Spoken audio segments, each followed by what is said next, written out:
una falta puntual de personal de una de las empresas que prestan servicios de handling provocó algunos retrasos en la facturación de vuelos y en la carga y descarga de los equipajes de las compañías aéreas a las que prestan esta compañía esos servicios.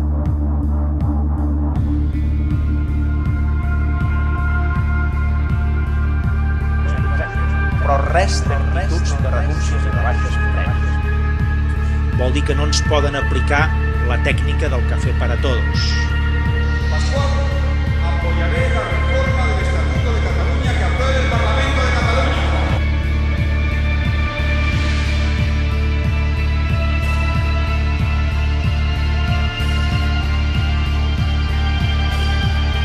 Defenderemos el Estatuto aprobado por el Parlamento en su integridad. El